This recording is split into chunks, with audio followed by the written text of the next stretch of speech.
Another curious story by The Whistler. Tonight, what makes a murderer?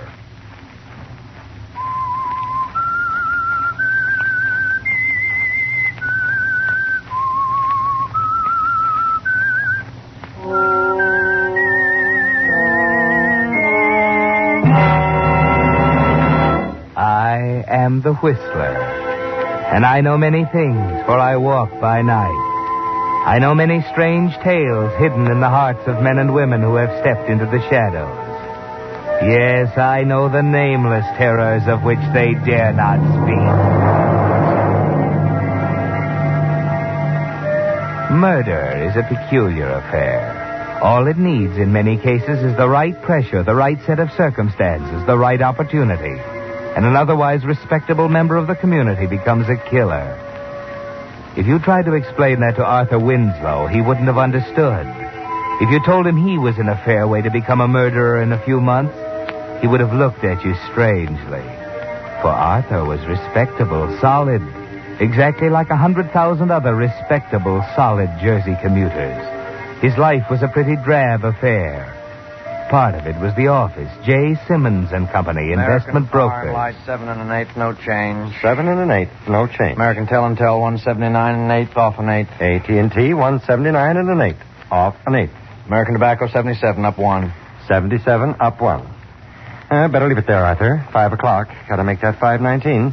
Why? Why do we have to make the 5:19, Stanley? Why, Arthur, because we always do. Why is that a good reason? What? I mean, do you think because we've always made the 5:19 that we ought to keep on making it the rest of our lives? Is something wrong, Arthur? Maybe, I don't know. I've been thinking, Stanley.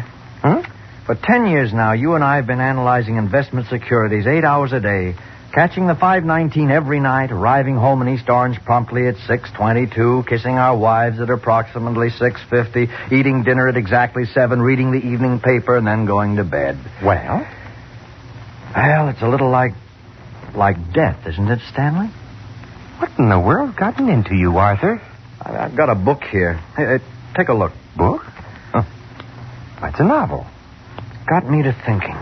Moon and Sixpence. It's about a man like us, Stanley. A man who got fed up with the 5:19 and dished the whole works. Well, what did he do? Took a chance. He walked out, just picked up his hat, and went off to the South Seas. You mean he just left his family? They preferred the 5:19. Well, I can't say that I approve. No, I didn't think you would. Well, you better hurry along, Stanley. You'll miss your train. Yes, but what about you? Well, tonight, just for a change, I believe I'll catch the 5:55.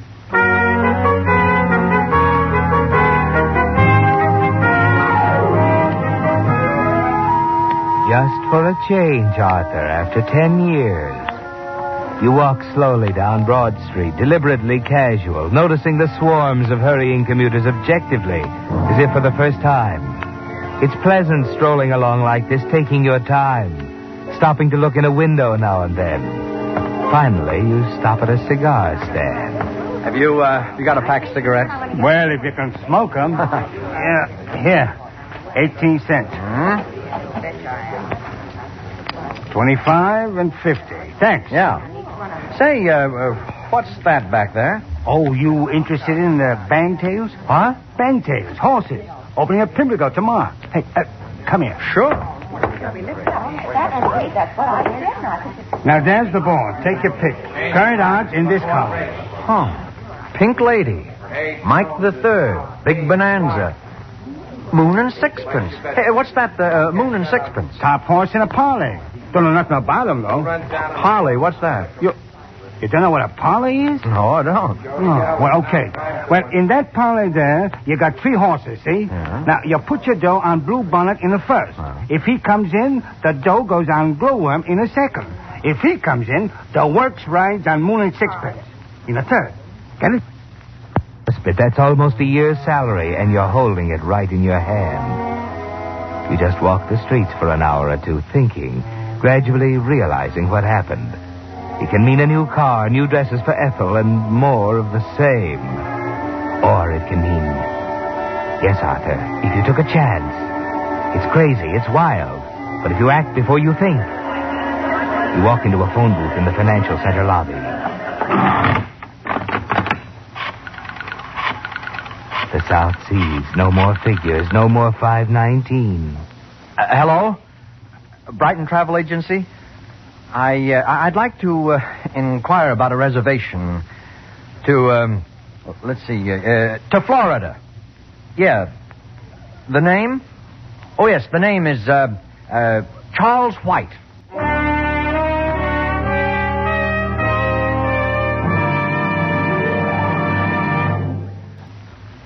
And now, back to the Whistler.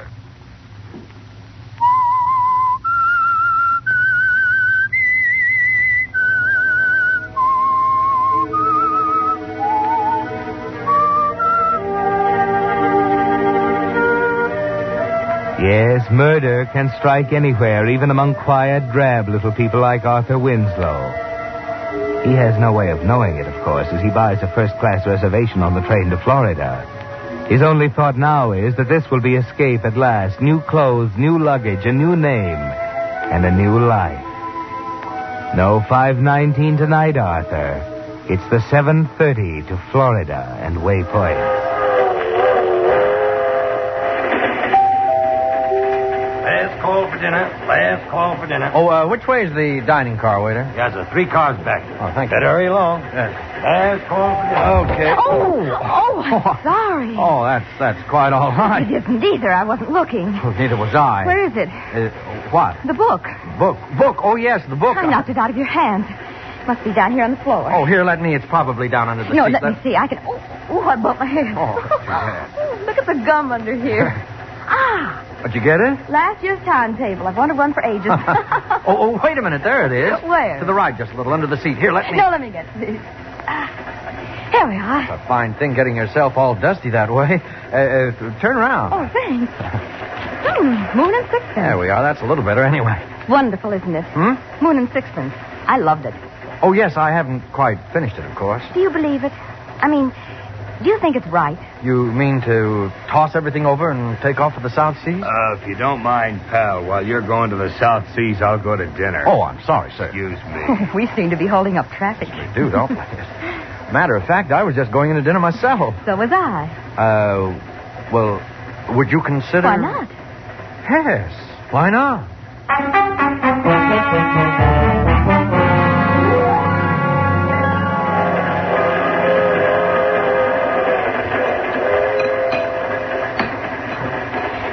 I think Moon and Sixpence was a wonderful story. Of course, I can't say it was very realistic. What do you mean?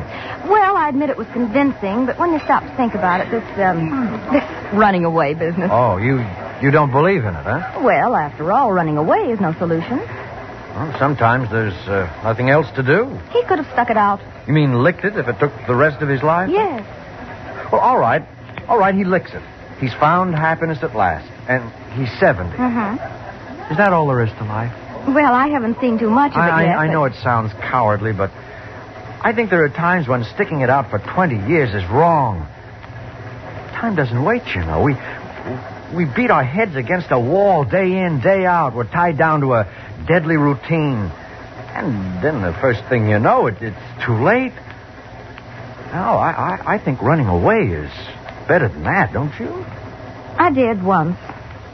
Oh, sorry, I didn't mean to. Oh, that's all right. That's quite all right. You see, I did run away. It was just as you said. It was routine, a deadly routine. And when I couldn't stand it any longer, I ran away. Well, what kind of routine was it? Well, perhaps you've heard of my father, Edgar Brewster. Edgar Brewster? Uh-huh. He's in Miami Beach now, waiting for me. Oh, I see. I'd finally decided to go back and face it, but, oh, dear. Now you've got me confused again. Oh, I'm sorry if I'd don't known misunderstand. You've really helped me a lot. How do you mean? Well, you seem to know why I did it. It's a kind of moral support. Oh. You're going to Miami? Yes. Oh, by the way, I'm Charles White. I'm Vivian Brewster. Well, perhaps I'll see you in Miami, huh? I hope so. Yes, so do I.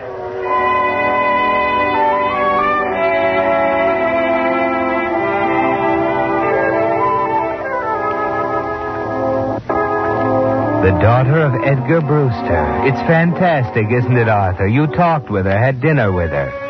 She even said she hoped you'd meet in Miami. But the first week goes by in the hotel, set on the shore looking across Biscayne Bay. It's beautiful. But you aren't conscious of anything except Vivian. You wait for a call, but it doesn't come.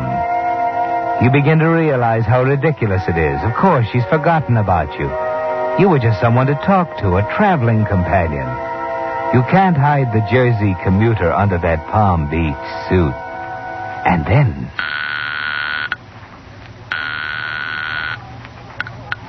Hello? Oh, hello. I'd like to speak to Miss Vivian Brewster. Speaking? Oh, this is Charles White. Well, hello, Mr. White. I thought you'd forgotten me by this time. Oh, no, not at all. I thought we might have a drink together or something. Well, why don't you come out? You mean to your house? Sure, of course. Father would love to meet you. Your father? Yes. What about it? When? Oh, tonight. All right, tonight.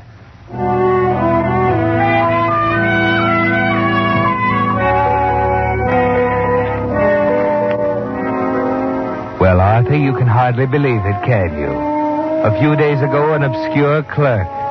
Today, sitting with Edgar Brewster, drinking his bourbon. That about right, Mr. White? Father's a tightwad with his soda. Outrageous way to treat good bourbon. What about it, White? Oh, that looks about right, Mr. Brewster. Yeah, there you are. Oh, thank you. What are you doing in Miami, White? Why, I just got a little tired of New York. Yeah, you got the right idea. I did the same thing myself 20 years ago. I never went back. What's your line? Well, I was in the market, more or less. Yeah, the less, the better these days. Nobody knows where it's going. Hard to figure these war babies. My broker and I were talking today about consolidated plastics. Know anything about it? Yes, a little. What do you think of it? Well, I don't know whether I should say or What's not. the matter with it? After all, it's your business, Mr. Brewster. I don't think I'd kid off an opinion. Oh, all right. I'll put it this way. What would you do if you were into it pretty heavily right now? Well, I'd sell out. When? Right now. Any particular reason? Only that I happen to know that stock is being manipulated by an inside ring. That it'll take the Securities and Exchange Commission about 6 months to catch up with them. Boy, that's unbelievable. My broker told... I know, it's only my opinion, Mr. Brewster, but I happen to know that company's financial position. You asked me what I do, and I just told you. You seem to know what you're talking about. Investments are my hobby, you might say. I see. May I say something now? Oh, I'm sorry, dear. I forgot you were still with us. I thought so. Well, now that you've settled the stock market problem, suppose we get down to the club. The water should be beautiful tonight. What about it? I'm afraid it's past my bedtime, dear. You two run along. No place for an old duck like me, anyhow. Well, Mr. White? Well, Miss Brewster? Oh, what are you waiting for? Get out of here. I'm going to bed.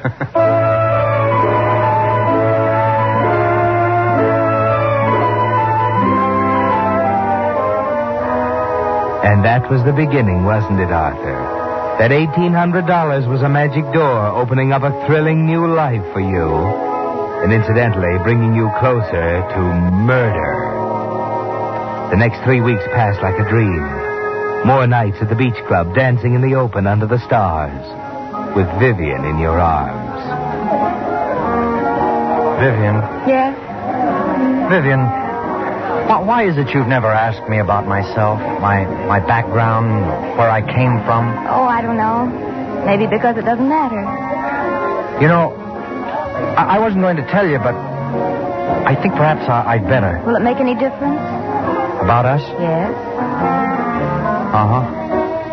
Yes, it will make a difference. It'll make a lot of difference. Well, then don't tell me. I really don't want to know. No, but Vivian, you... Please. Oh, darling. Darling, did I ever tell you I like you very much? I'm glad, Charles. I'm so glad.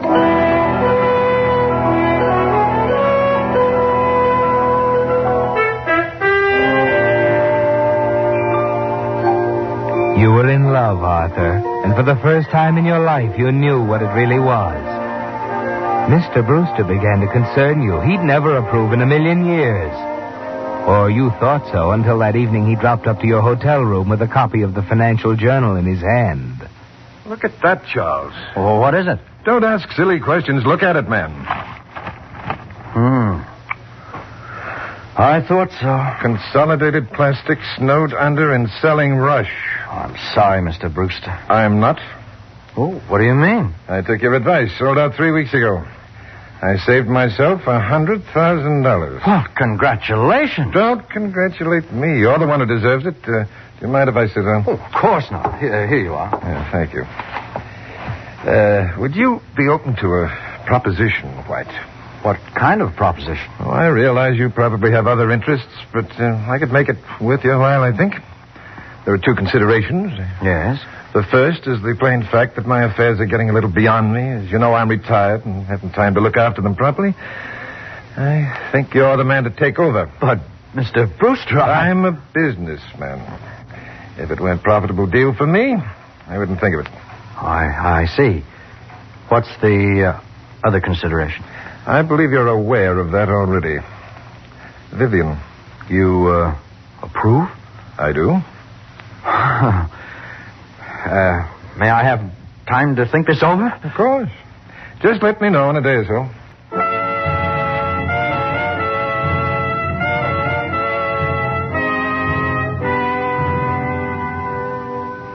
There it is, Arthur, brief and to the point. Everything you ever wanted right in the palm of your hand. Open sesame, he said, and there it was. You go into the bar downstairs to think. There's only one thing in your way now, Ethel. You can't run away from that. You've got to make her see your side of it. You've got to go back to her and face it. Make her give you a divorce. You walk out of the bar, through the door into the hotel lobby. And just as you're rounding the corner by the desk, something stops you in your tracks. This is Ethel Winslow, 5769 Laurel Road, East Orange, New Jersey. Is that all you want? Thank you, madam. Could I see the register, please? Oh, I'm sorry, madam, but we don't... Well, I understand there's a Charles White registered here. Charles? Oh, yes, madam. Room 132. Is he a friend? Yes. Will this help? Oh, well, in that case, I could give you room 131 next door. The windows open onto the same balcony. Oh, very well. 131.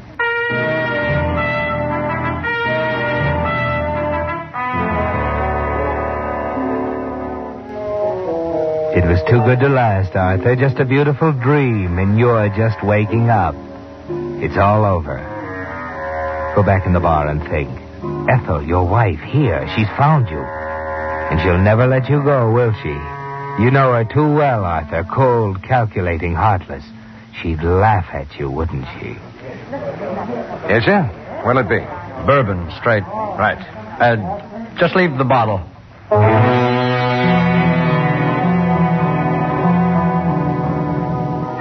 You're beginning to see now, Arthur, what makes a murderer.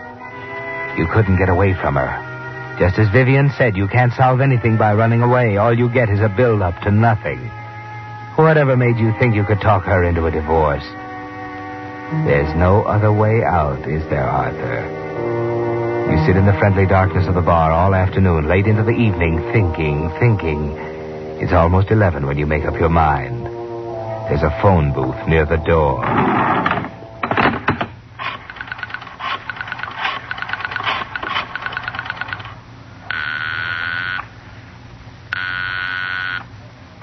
Hello? Hello, Vivian. Vivian, I have to talk to you. It's important. What, Charles? What's the matter? Never mind. Just listen to me, Vivian. Just listen.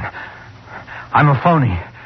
My name is Arthur Winslow. I was running away when you met me on the train. I'm just an investment clerk. I have no money. I have nothing. Just $1,800 I won in a horse race. Listen, Vivian, I got a wife in East Orange, New Jersey. I've hated her for 10 years. I'd rather be dead than go back to her. I'm not going back to her.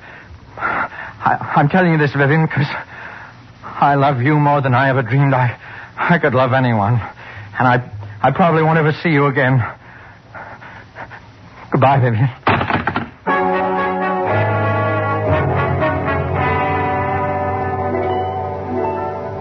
11 o'clock, Arthur. You've got it all planned. Ethel is asleep in her room, room 131. A balcony connects it with yours. It's easy, isn't it, Arthur? Yes, there she is. And she's asleep. You take a firm hold on the heavy brass candlestick you picked up from the mantel in your room. A blunt instrument, the police will say.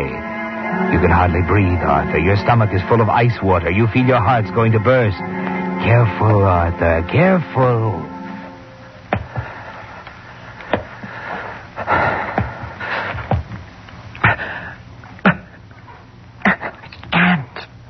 I can't do it. I can't do it.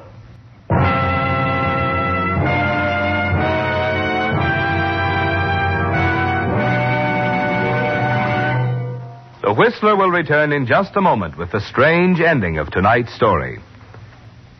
And now, back to the Whistler.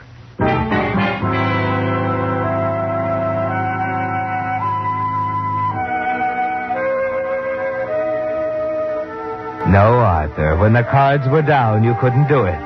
The wife you hated for 10 years at your mercy, and you couldn't do it. But you came close enough to see what makes a murderer. And now you're standing over her. I can't do it. Arthur. I'm sorry, Ethel. I'm sorry I woke you up. Well, turn the light on. Don't stand there. Yes, Ethel. Oh, hand me my other slipper. Yes, Ethel. Well, you thought you could get by with it, didn't you?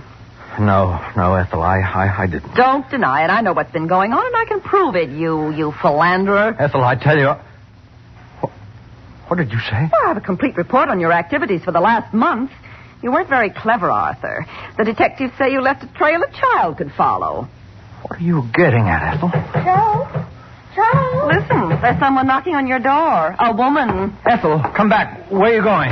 This door, Miss Brewster. Oh, Vivian. A pretty picture. And you have the crust to ask me what I'm getting at. I've known about Miss Brewster all along. In fact, we've had a little talk. And for your information, Arthur, I'm leaving for Reno in the morning. In view of what's happening, I don't think you'll feel it's wise to contest the case. Contest it? We've waited 5 years for a chance like this.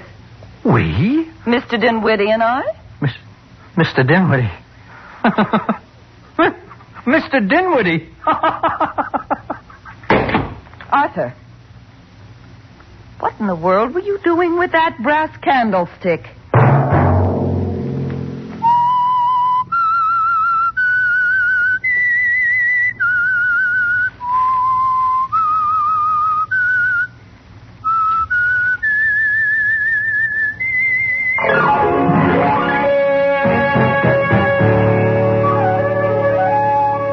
Next Monday at 9 o'clock, The Whistler will bring you another strange tale. The Whistler is broadcast for your entertainment. This program directed by George W. Allen, with tonight's story by Everett Tomlinson and Harold Swanton, music by Wilbur Hatch. This is Marvin Miller speaking. This is CBS, the Columbia Broadcasting System.